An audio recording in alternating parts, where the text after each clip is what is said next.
मसीह यीशु के बाबरकत फतहमंद और जलाली नाम में आप सबों की सलामती हो। अजीज़ों, खुदावंद आप सबके साथ हो। खुदावंद आप सबको बरकत दे, आमीन। आज के दिन खुदावंद हम सबों के लिए मुबारक करे, आमीन। आज हम कलाम मुक़द्दस में से पढ़ेंगे याकूब का आम खत, उसका दूसरा बाब।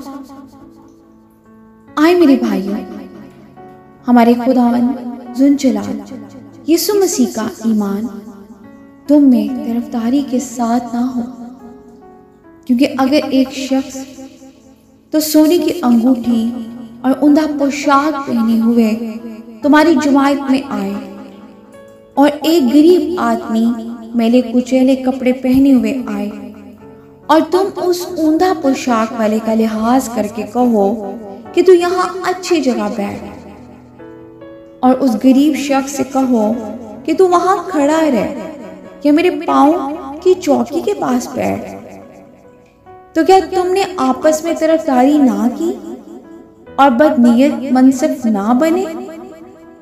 आए मेरे प्यारे भाइयों, सुनो, क्या खुदा ने इस जहान के गरीबों को ईमान में दौलतमंद और उस बादशाही के वारिस होने के लिए बरगजीदा नहीं किया जिसका उसने अपने मोहब्बत करने वालों से वादा किया है?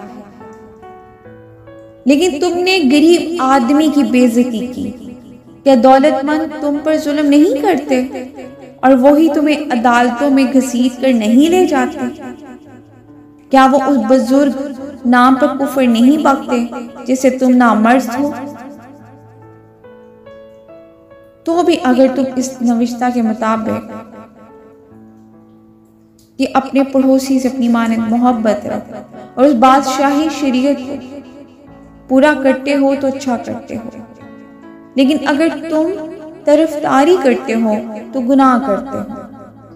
और अगर शरीयत तुमको कसूरवार ठहराती है, क्योंकि जिसने सारी शरीयत पर अमल किया और एक ही बात में खता की, वह सब बातों में कसूरवार ठहरा,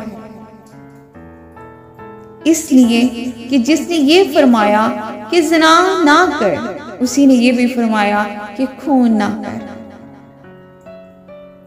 बस अगर तूने ज़िना तो ना किया मगर खून किया, तो भी तू शरीयत का अदूल करने वाला ठहरा।